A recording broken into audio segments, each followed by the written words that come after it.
You're scrolling, and a puppy video stops your thumb. Ears too big, eyes too round, and before you've even processed it, your hand reaches for the screen. You want to touch it. Actually, you want something weirder. A tiny voice says, "Squeeze it until it pops." Not hurt it, just squeeze it. And scientists have an actual name for that urge. So what's going on in there? Why does affection sometimes sound like a threat?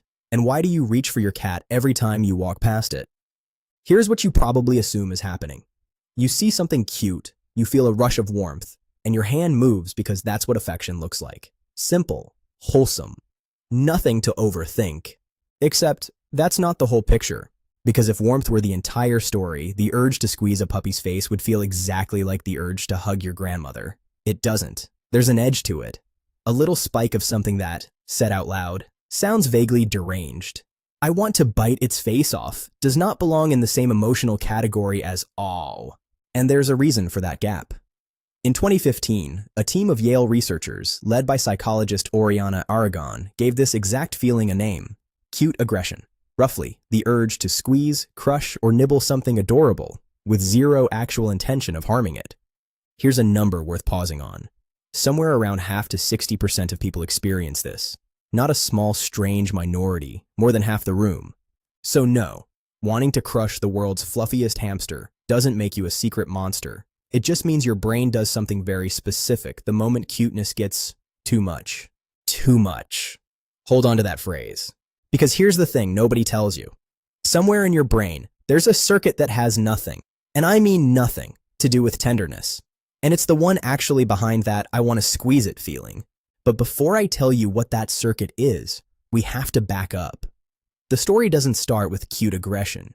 It starts with a slightly eccentric Austrian zoologist staring at baby geese in the 1940s. His name was Konrad Lorenz, and he spent an unreasonable amount of his career trying to figure out why adult animals, of almost any species, go soft around babies. What he noticed was a pattern: a head that's too big for the body, eyes that sit too low and too big on the face, round cheeks, a forehead taking up way more real estate than it has any right to, short stubby limbs, a body shape best described as blob with a personality.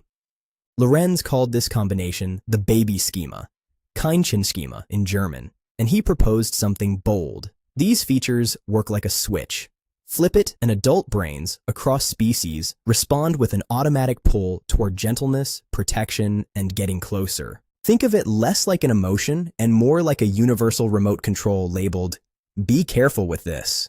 It doesn't matter whether the thing in front of you is a human infant, a puppy, a baby owl, or, and this is the part that gets a little uncomfortable, a cartoon character that some studio deliberately engineered to hit that exact combination of features. And this isn't just a vibe. It shows up on a brain scanner. In 2009, researchers showed women photographs of baby faces that had been digitally tweaked to have slightly bigger eyes and rounder cheeks, turning up the baby schema dial, and compared the brain's response to the unaltered originals. The more baby schema features a face had, the more activity lit up in a region called the nucleus accumbens, which doesn't sound like much until you know what that region actually does. It's part of your brain's reward system, the same general territory that responds to good food, to music you love, to winning money, and yes, to drugs.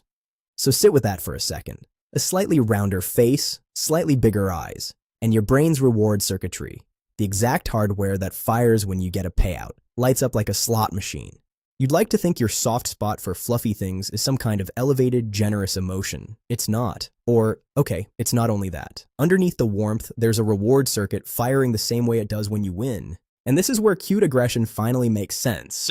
Picture your brain getting hit with all of that at once. The reward system lighting up. A flood of, "I must protect this."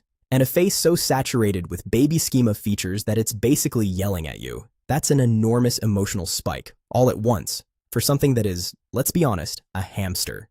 So your brain does something almost clever. It reaches for a small dose of something negative, a flicker of mock aggression, to bring the emotional volume back down to a level you can actually function at.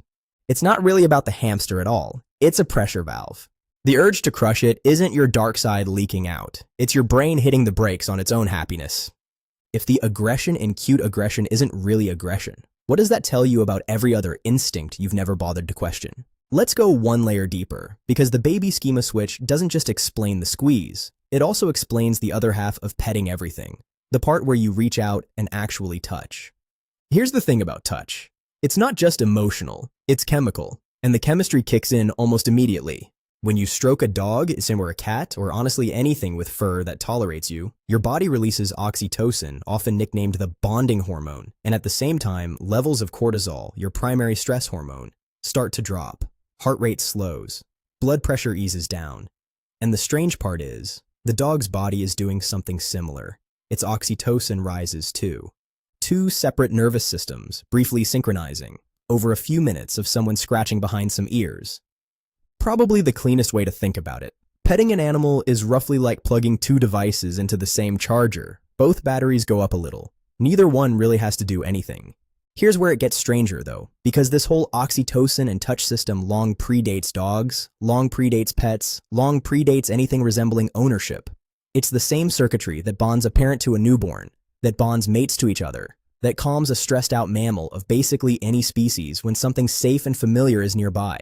Which means, when you pet your cat after a brutal day at work, your brain isn't doing anything novel. It's running an ancient, mammal-wide calming program. And your cat just happens to be the nearest available trigger. So now you've got two systems running at once. One says, this is unbearably cute, protect it, reward, reward, reward. The other says, touch it and your stress hormones will drop. Together, they form something close to an irresistible loop. See cute thing, brain lights up, reach out, touch it, stress goes down, brain lights up again. No wonder you can't walk past a dog on the street without your hand twitching. So is this really about the dog at all? Or is it about what petting it does to you? Now, here's the part that quietly takes the human ego down a notch. You might assume this is some special, sophisticated thing about being human, that we're unusually emotionally evolved, uniquely capable of bonding with creatures that aren't even our own species. Sweet idea. Mostly wrong. The baby schema trigger isn't species specific. It responds to a shape. Round face, big eyes, big forehead, regardless of what species is wearing that shape. Which is exactly why it works on puppies, kittens, baby owls, baby pandas, and also on things that were never alive at all. Teddy bears, plush toys, and a certain cartoon mouse whose face has quietly been redesigned for almost a century. Put 1920s Mickey Mouse next to today's Mickey Mouse. What you're looking at is nearly 100 years of unintentional focus grouping against your own brainstem.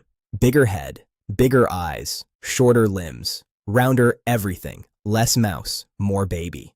Nobody at Disney sat down and said, let's hijack a primal neural circuit. They just kept tweaking the design until people loved it more.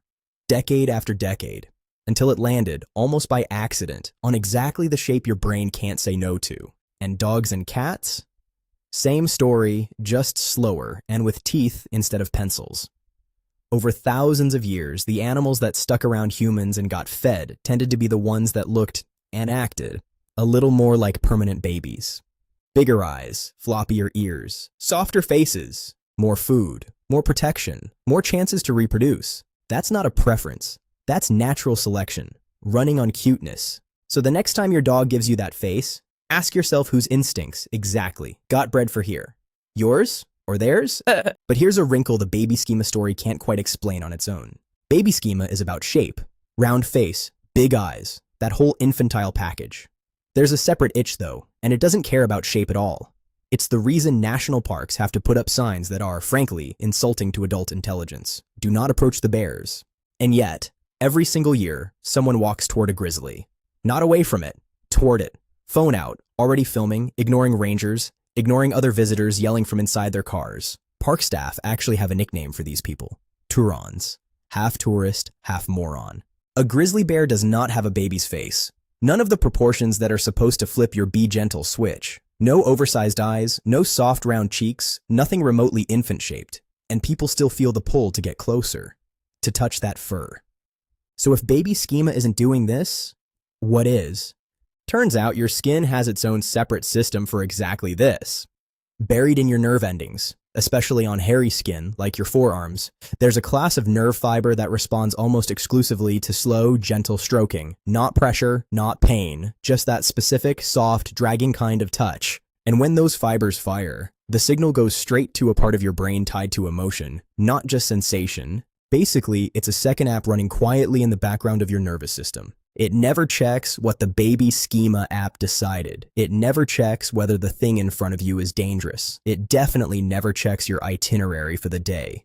In other words, there's a part of you that wants to touch soft things. Period.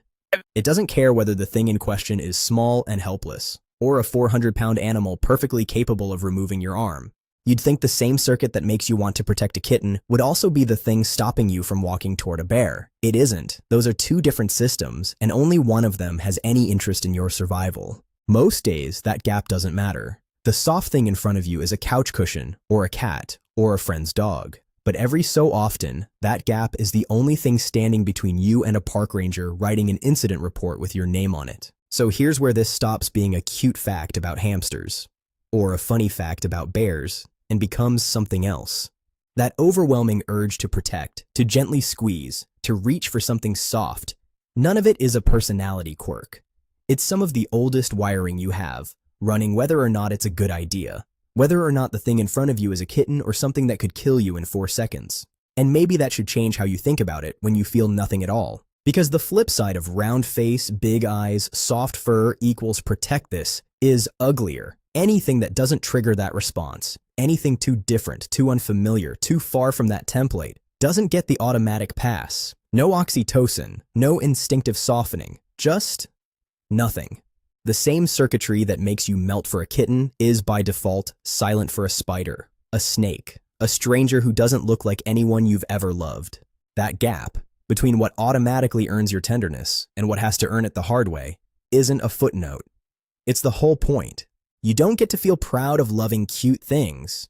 Cuteness is the one thing in this story that isn't a choice. So, last thing.